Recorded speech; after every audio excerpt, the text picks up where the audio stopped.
Desde que Estados Unidos e Israel el 3 de marzo decidieron bombardear a Irán, se ha desatado una guerra que el propio Donald Trump pensó que iba a ser una guerra corta.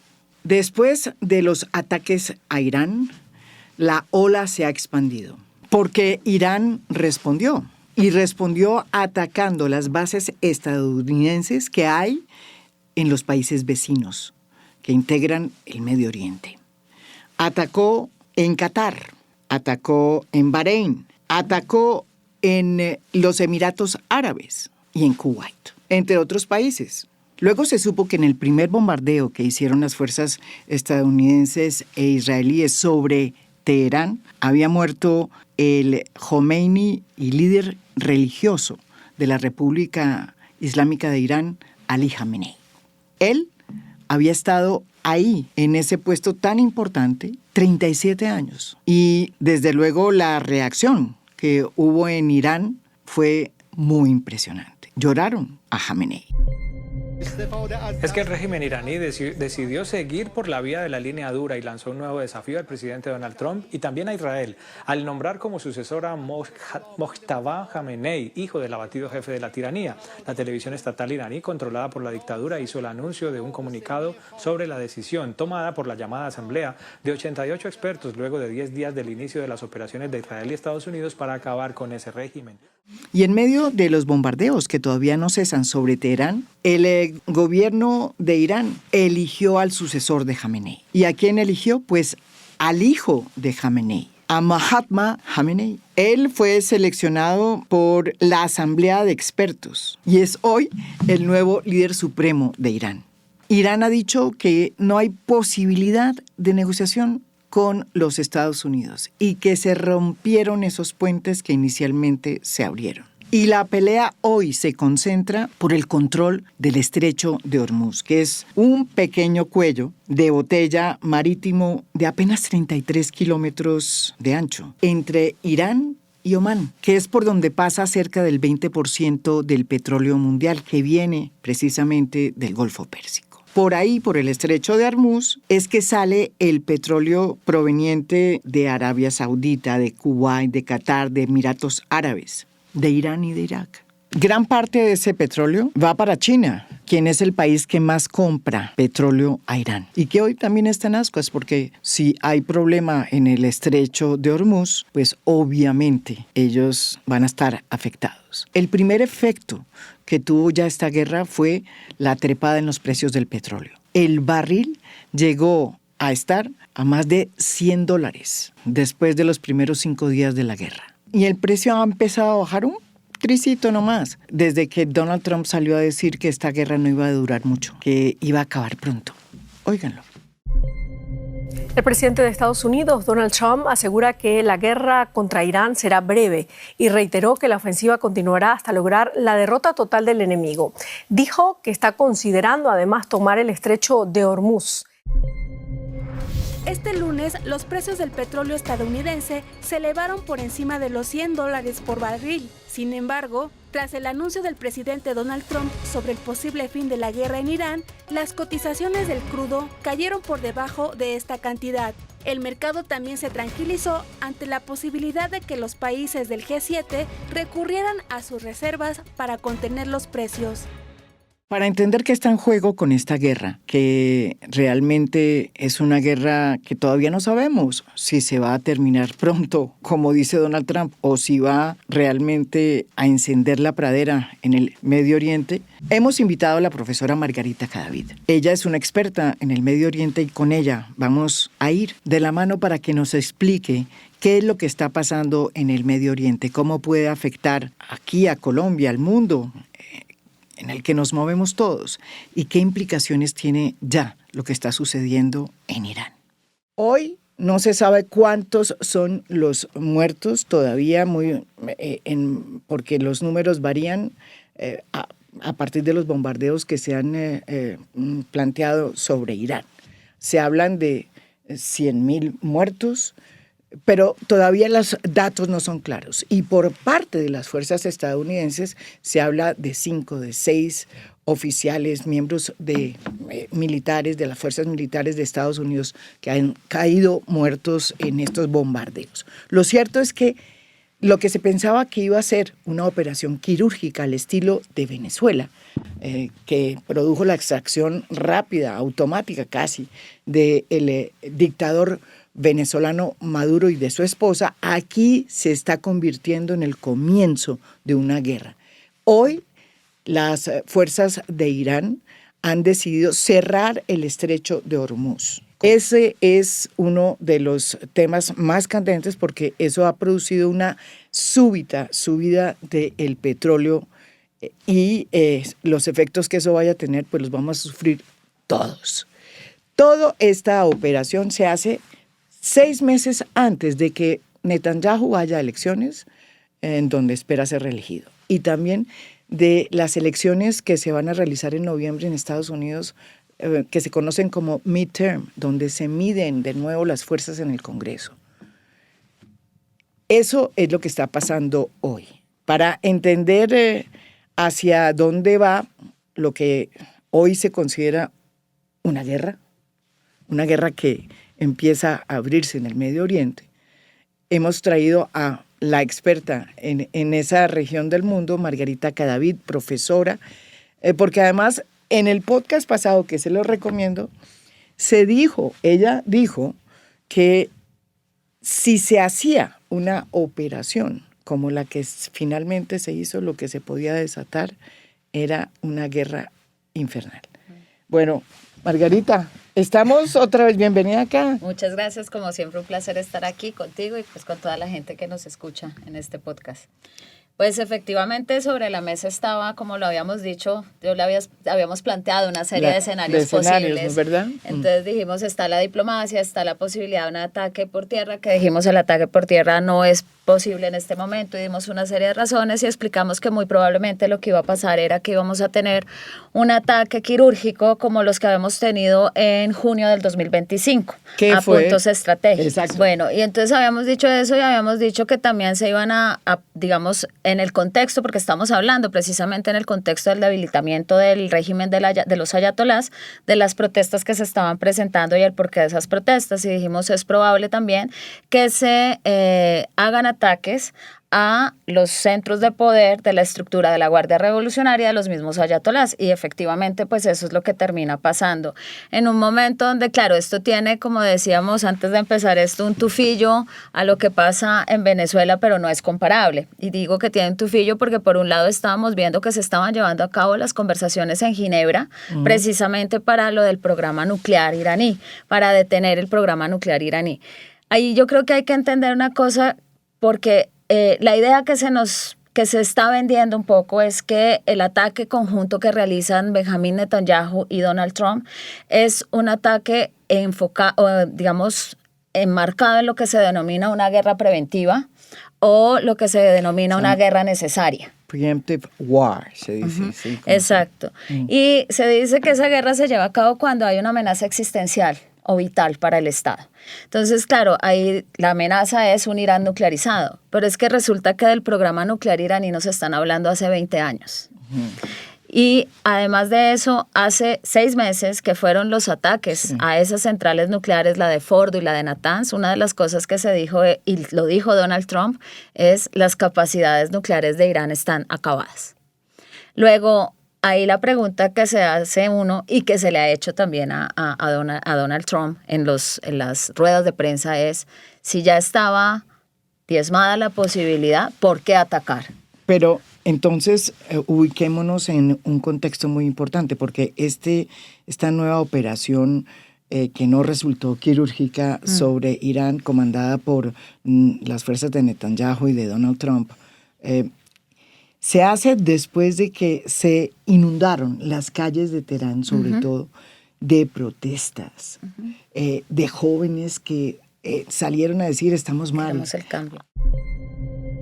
Irán está sumido en la mayor ola de protestas desde 2019, que iniciaron con la muerte de la joven Mahsa Amini bajo custodia de la policía de la moral iraní por supuestamente llevar mal puesto el hijab.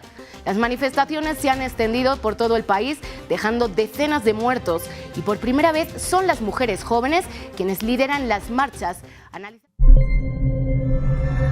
Miles de mujeres en Irán protagonizan protestas contra el régimen de los ayatolás al quitarse y quemar la burka en espacios públicos. El gesto desafía las leyes religiosas y denuncia la represión estatal y la falta de libertades. Yo recuerdo que habíamos dicho también en ese momento, haciendo el análisis, decíamos, claro, la gente está en las calles cansada, como lo decías tú, de un régimen que no solamente era el agotamiento propio del régimen, los derechos de la mujer, sino una situación económica precaria con unos niveles de inflación altísimos. Entonces, el régimen acorralado, decíamos nosotros, una intervención de los Estados Unidos en este momento, lo que va a hacer es precisamente generar un efecto contrario para la caída del régimen. ¿Por qué? Porque lo que ha ido desplazando, parte de las protestas se dan porque el sentimiento religioso, no en todo el mundo, esto no se puede generalizar para todo Irán, hay que hacer una lectura de... Sí, son 100 millones de personas. Exactamente, son casi 100 millones de personas, obviamente todavía hay una gente muy alineada a el Islam chií y a la estructura teocrática de Irán, de lo que se logra para ellos en 1979, que ese era el cambio, pero ¿qué ha pasado? Eso se fue desplazando, la ideología religiosa se ha ido desplazando a un nacionalismo. Cuando tú entras a una población y entras, digamos, a golpear un pueblo, como el pueblo iraní, estás golpeando el orgullo de un antiguo imperio que es el imperio persa.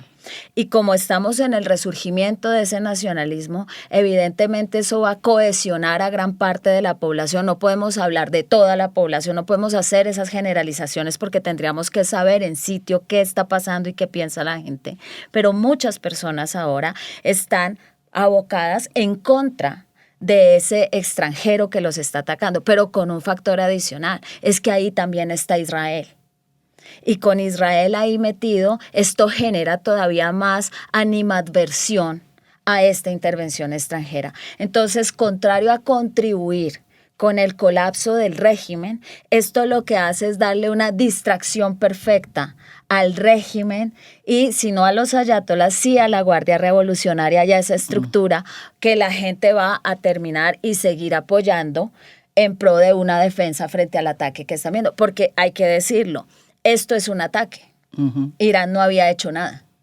Entonces, claro, alguien puede saltar y decir, es un régimen, el régimen de los ayatolás es un régimen terrible. Sí, y como mujer no podría decir tampoco lo contrario, ni más faltaba. Lo que pasa es que no podemos entrar en un sistema internacional donde estemos sacando los regímenes que no nos gustan. E Irán, entonces alguien me preguntaba el otro día, entonces, ¿cómo se saca? Irán ya sacó a un rey. La gente en Irán tiene la capacidad. En 1979 al Shah de Irán, que era el último representante y la soberanía es del popular. imperio persa. La soberanía es popular. Es el pueblo el que tiene que decidir quién quiere que esté ahí. Entonces, desafortunadamente, esta intervención yo creo que genera un efecto contrario al que se quiere crear. El régimen estaba acorralado, estaba en su punto más débil y la intervención conjunta de Estados Unidos e Israel, lo único que va a hacer es cohesionar a la población en contra de eso. Además, no nos podemos olvidar que es que el ayatolá no es solamente un líder político, es un líder religioso. Religioso, sí. Es claro. La cabeza del liderazgo chií en Irán, que es 95% chií. A ver, después de la muerte derivada de un bombardeo de Jamenei, que era el máximo líder religioso que había estado ahí presente en los últimos años, se decidió elegir a su hijo. ¿Quién es ese hijo y cuál es la diferencia, si es que hay? ¿Y qué significa que se haya logrado hacer esa elección? Bueno, tan rápido, además, es una elección rapidísima. Digamos que hay dos cosas que hay que tener en cuenta, y es que desde que se instaura la República Islámica en 1979, lo que sí se logró hacer, mal que bien, o gústenos o no, ideológicamente, es una institucionalidad muy fuerte. Si ustedes recuerdan cuando Raisi, el presidente, muere en ese accidente en el helicóptero. Hace 2 años muere sorpresivamente. Que era el presidente de Irán, que no es lo mismo que ser el líder supremo religioso, ¿sí? Muere muy sorprendentemente y tengo entendido que era uno de los escogidos, o por lo menos el que iba el llamado a suceder a Jamenei, que es el que acaba de morir en el bombardeo. Y entonces nosotros teníamos un escenario donde la gente dijo, en cualquier otro lugar en el mundo matan al presidente y ese proceso de transición para la elección de un presidente se tarda y se generan, y esto es rapidísimo. ¿Qué nos demuestra eso? Que la institucionalidad que se construyó en 1979 con la constitución del Ayatollah Khomeini genera unos procesos que son bastante claros y rápidos para llevar a cabo estas transiciones. Sí. Ahora, ¿qué llama la atención? ¿Cómo se elige el Ayatollah en Irán? Entonces, les decía, como estabas diciendo tú, nosotros tenemos un presidente que prácticamente el presidente no tiene poderes reales. Es un cargo de elección directa, es por elección popular, y tenemos al Velayat del Faqih, eso significa al líder supremo, que es un ayatolá, que es el cargo más grande que tienen, el más alto que tienen los clérigos chiíes. El ayatolá, para que entendamos, es un líder espiritual religioso, digamos. Entonces, como yo se los explico a veces a mis estudiantes para que sea más fácil de entender. Diferente a un imán. Exacto. A eso iba. Entonces, en la estructura chiita es donde hay jerarquía clerical. En esa jerarquía clerical hay 3 niveles. Esos niveles van de acuerdo a ¿qué? A estudio y a popularidad. Ustedes digan, ¿cómo así? Estudios y popularidad. Claro, el primero es, hagan de cuenta, el que tiene una licenciatura en Derecho Islámico, Teología, todos los estudios que tienen que ver con el Islam. El segundo nivel es aquel que tiene todos esos estudios, es el que ya es máster, tiene todos esos estudios, pero además la gente los consulta para ciertas materias específicas. Y los ayatolás, hay un ayatolá Mairá, esos son muy pocos. Esos son muy pocos porque esos son los que tienen ya como postdoctorado en ciertas áreas. Khomeini lo tenía.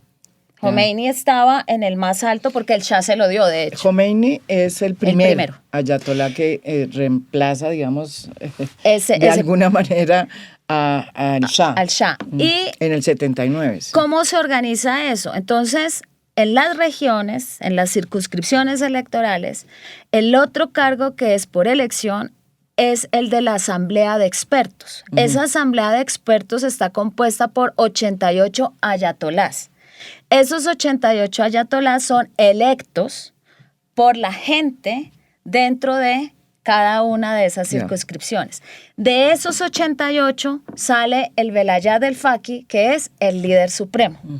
Entonces, ¿uno qué esperaba que pasara? Pues que se reúnan los 88 y nos digan, este va a ser el sucesor. Había nombres que surgieron ahí, pero llama la atención que sea el señor, para poderlo diferenciar, Mojtaba Jamenei, porque si no, el hijo de Jamenei. Exacto. ¿Quién es él? Es un ayatolá, evidentemente, tiene 56 años, 58 años más o menos. Es uno de los más jóvenes. Es uno de los más jóvenes, pero tiene una particularidad que llama la atención y que tiene que ver con lo que podría ser lo que se viene para Irán ahora. Es muy cercano a la Guardia Revolucionaria. En Irán hay un ejército de las 3 fuerzas, como en todas partes. Entonces, militares de tierra, aire y mar, como acá. Y hay una Guardia Revolucionaria. Esa Guardia Revolucionaria la creó el Ayatollah Khomeini. ¿Con cuál objetivo? Defender la revolución, tanto a nivel interno como a nivel externo. Esa Guardia Revolucionaria también está compuesta por cuerpos de tierra, mar y aire. Se habla más o menos de 100.000 miembros de la Guardia Revolucionaria. Eso es mucha gente. Y ahí hay un cuerpo más chiquito, que son 7.000 hombres, que son los que funcionan, trabajan en el exterior. Que esos son los que ayudaron, entre ellos Soleimani, que mataron a crear, digamos, el eje de la resistencia. El eje de la resistencia, que podemos decir que eran integrados por 3 grupos proxy armados, que son los hutíes en Yemen, los Hezbollah en Líbano y obviamente los de Hamas en Gaza. Entonces, que este nuevo líder sea cercano a la Guardia Revolucionaria nos lleva a un planteamiento que también habíamos expuesto, y es una transición del poder nos puede llevar a una caída del régimen de los clérigos, pero al ascenso del régimen de la Guardia Revolucionaria. a una dictadura militar. Y entonces, ¿por qué dices tú que este nuevo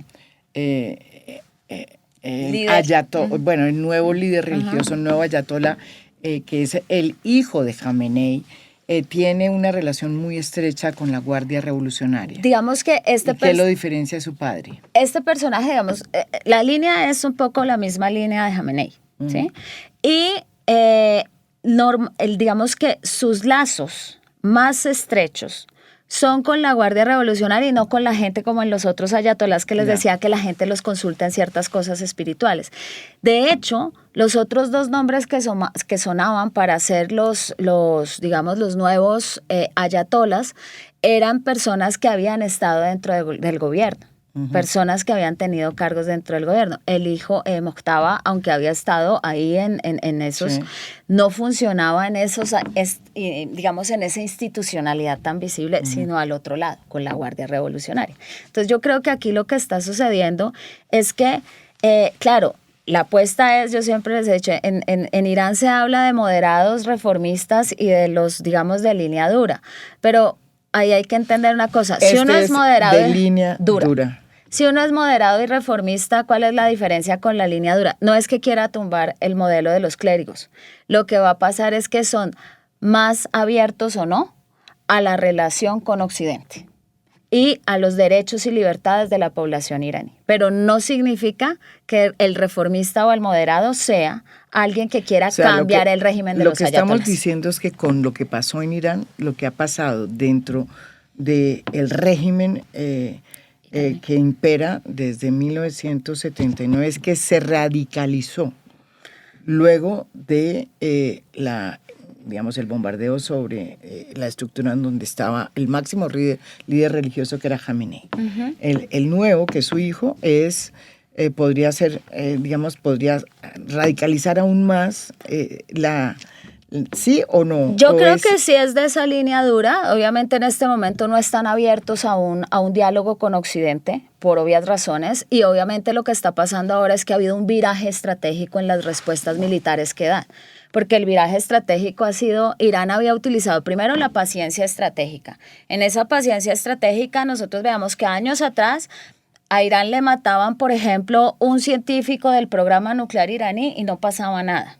Había algún ataque específico y no pasaba nada. Esa paciencia estratégica cambió por respuestas contenidas, que fue lo que nosotros vimos cuando pasó lo de Gaza, con el genocidio en Gaza y todas estas situaciones, cuando Israel ataca en Siria la embajada de Irán y hay una respuesta de Teherán, eran respuestas quirúrgicas. Lo que cambió hoy es que ya Irán se va y bombardea las bases militares estadounidenses en territorio de sus vecinos, los países del Golfo, los países árabes, incluyendo dos aliados con los que tenía relaciones muy fluidas. ¿Cuáles? Qatar y Omán. Entonces, ahí es donde ve uno que hay un viraje. O sea, la política iraní está cambiando y no está cambiando porque claro, aquí esto quiero mencionarlo porque se habla mucho y se discute mucho sobre eso. El ideal, el mundo ideal y dorado para Netanyahu y para el señor Trump es el regreso del hijo del Shah y establecer una monarquía en Irán. Pero eso es el ideal de Occidente. Eso no significa que sea el ideal de la población iraní. Es que al Shah lo saca la población. Sí, en una discusión que hubo, en una entrevista que hubo recientemente en un canal norteamericano, se le hizo la pregunta al Shah, al hijo del Shah. Otra vez. Posibilidades de que el hijo del Shah, que está siendo entrevistado por muchos medios norteamericanos, y que se le hace siempre la pregunta, bueno, pero usted después de 40 años de no haber estado de no haber estado en su país, ¿cómo es que va a volver? La pregunta es esa, es si él es el hombre que tiene Occidente y si eso va a ser posible instaurarlo como pues de alguna manera quieren con María Corina los Estados Unidos en Venezuela. Ahí nos encontramos ante un escenario que lo habíamos mencionado también. Hay que tener en cuenta que la oposición iraní es una oposición que está en la diáspora, ¿sí? Y que es una oposición que tiene varias dificultades y hay una posición interna muy incipiente, pues por todo lo que ha sido el régimen y bastante desunida. Por eso la transición, siempre hemos dicho, lo que terminará sucediendo es que sean los élites mismas que están en el poder las que se tomen el poder. ¿Y cuál es la élite que queda si no está la de los ayatolás? Esa guardia revolucionaria, que les decía yo, es una guardia personal del ayatolá. Y adicionalmente tienen la fuerza coercitiva. Por eso llama la atención la elección de Moctava, que les decía, no es una figura tan visible. Claro. Desde el sábado está escondido, de hecho. Pero solamente para hablar de dos oposiciones que existen en Irán y que es importante tenerlas en cuenta, que están en la diáspora también. Y ahí es donde viene porque Occidente engloba, digamos, o ensalza, si se quiere, al Shah. Al hijo del Shah. Al hijo del Shah, y el regreso del hijo del Shah, que sería como un regreso del Shah, porque que vive digo muy cómodamente en Nueva York. En Nueva York y entre, pues sí, en Nueva York y en la Gran Bretaña. Exacto. Y hay una cosa interesante y es tener un gobierno afín para lo que quieren ellos al final, que es la reconfiguración del Medio Oriente. Es más, Israel ya está hablando de los acuerdos Ciro.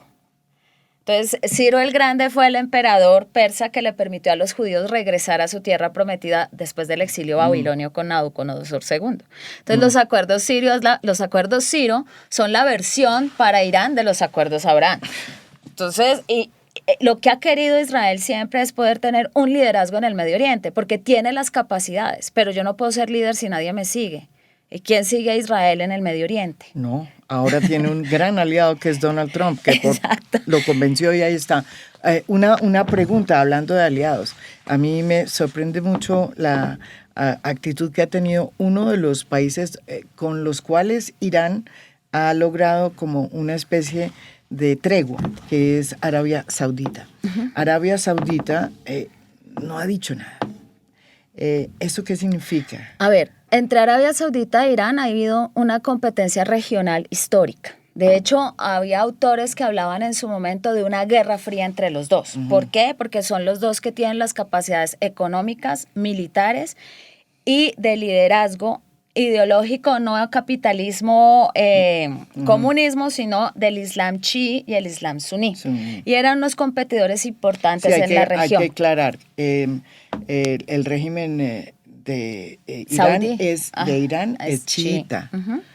Y el régimen saudí es suní, de una corriente que es el wahabismo. Entonces, esto los había llevado a ser unos competidores importantes. De hecho, por eso veíamos en espacios post-primavera árabe cómo Arabia Saudita apoyaba unos grupos e Irán apoyaba a otros para ganar esos espacios de competencia, como una contención, modelo tipo Guerra Fría, contener el avance del otro.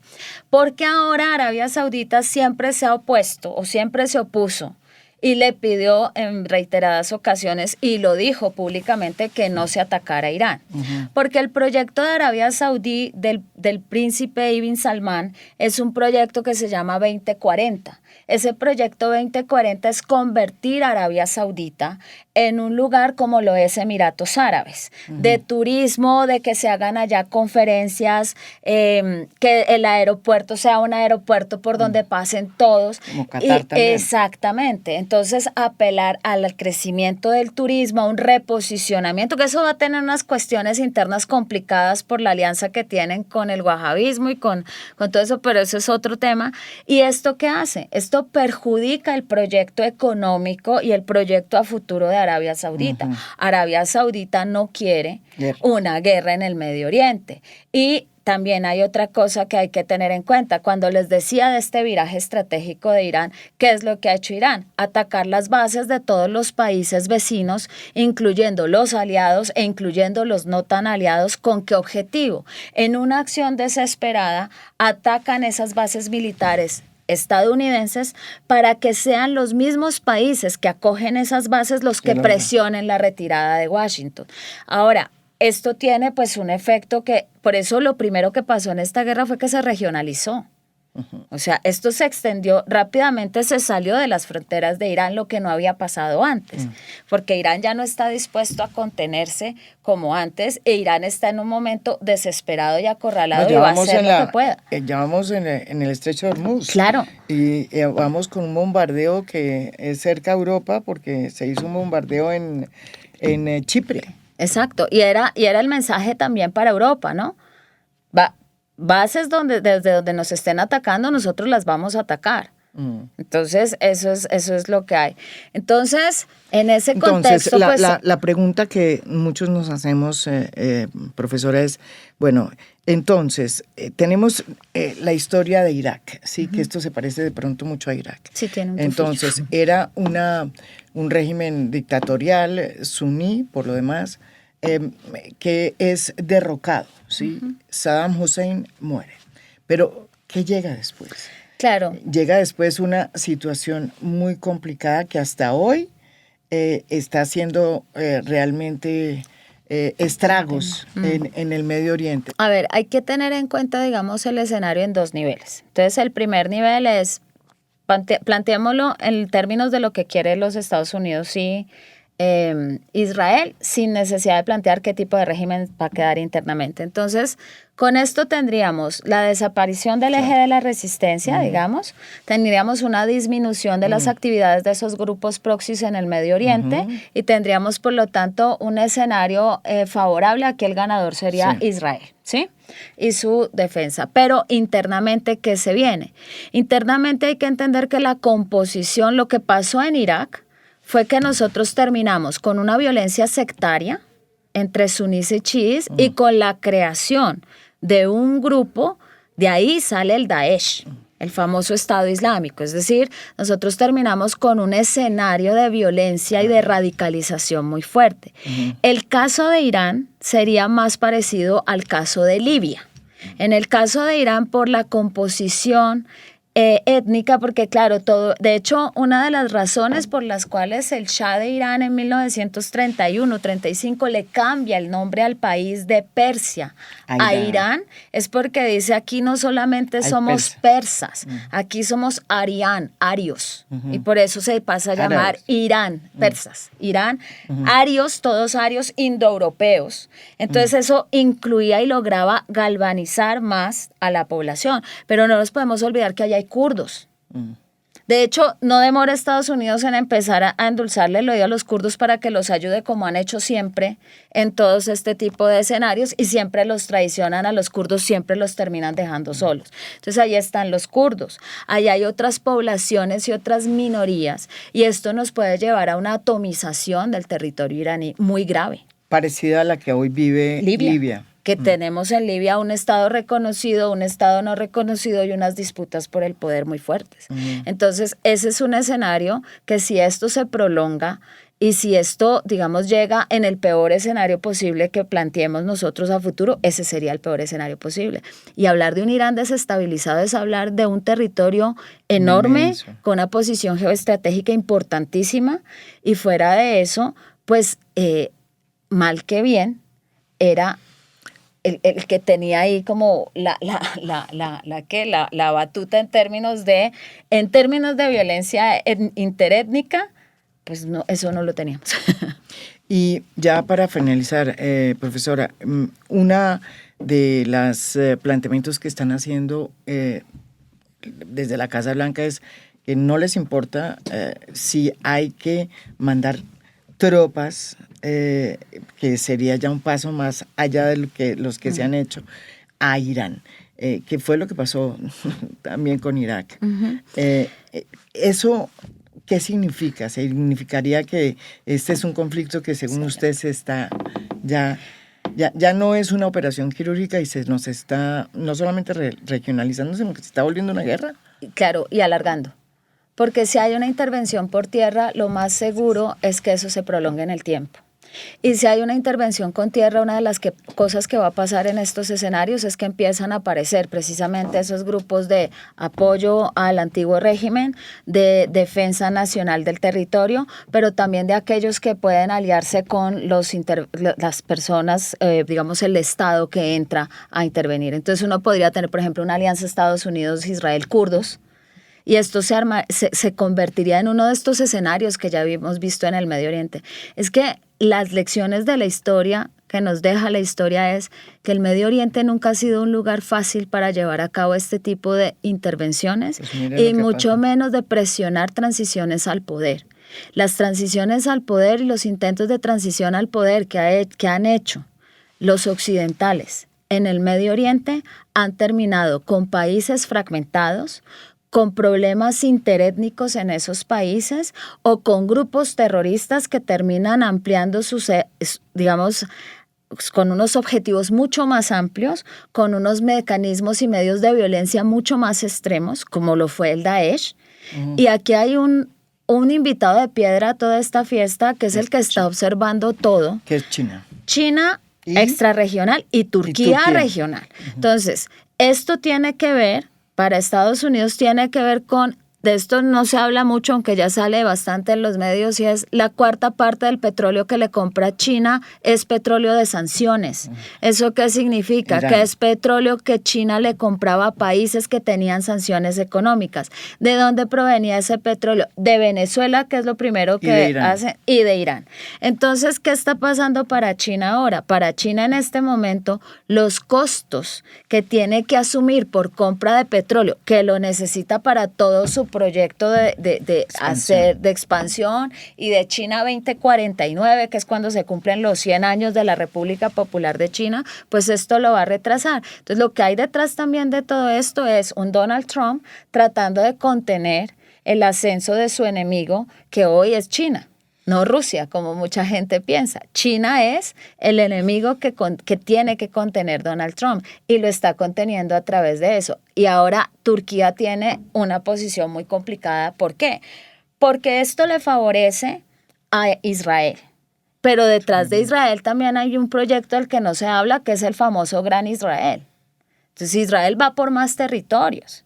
De ahí que ya por razones de seguridad esté ocupando otra vez el sur del Líbano, violando la línea azul que se había establecido, que la viven violando cada que tienen oportunidad.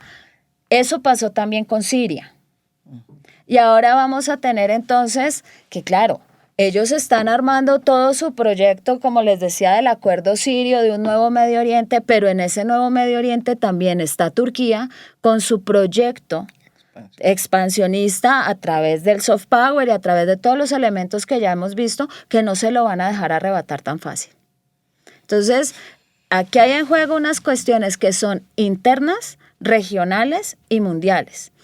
Y a nivel interno, que me faltó decirlo, hablando de los otros grupos de oposición, hay dos fundamentalmente en la diáspora. Está el Shah, el hijo del Shah, del que todo el mundo habla, pero también está la Organización de Mujahidines del Pueblo iraní, que es un brazo armado, y el brazo político es el Consejo Nacional de Resistencia iraní.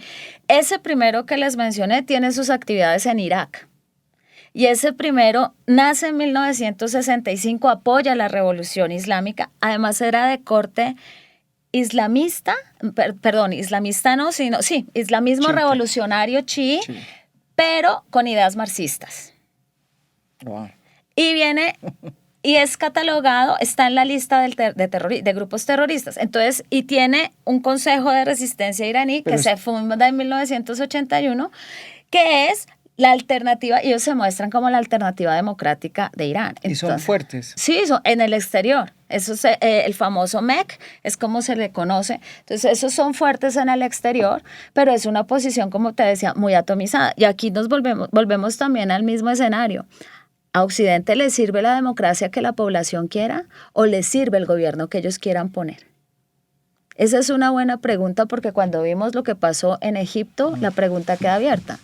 ¿Es democracia lo que quieren en el mundo árabe? Y entonces cuando eligen a alguien democráticamente que es de la hermandad musulmana, como pasó con Morsi, ese no nos gusta. Entonces, o quieren tener como en su momento gobiernos títeres en el Medio Oriente afines a sus intereses y poco o nada importa si son dictadores o no.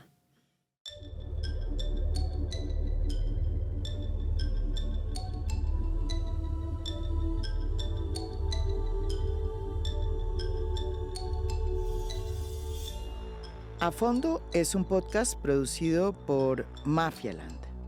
Producción general, Beatriz Acevedo. Producción de audio, Camilo Mota. Música original del maestro Óscar Acevedo. Nos pueden escuchar también en mi canal de YouTube. Gracias por escuchar. Soy María Jimena Duzán.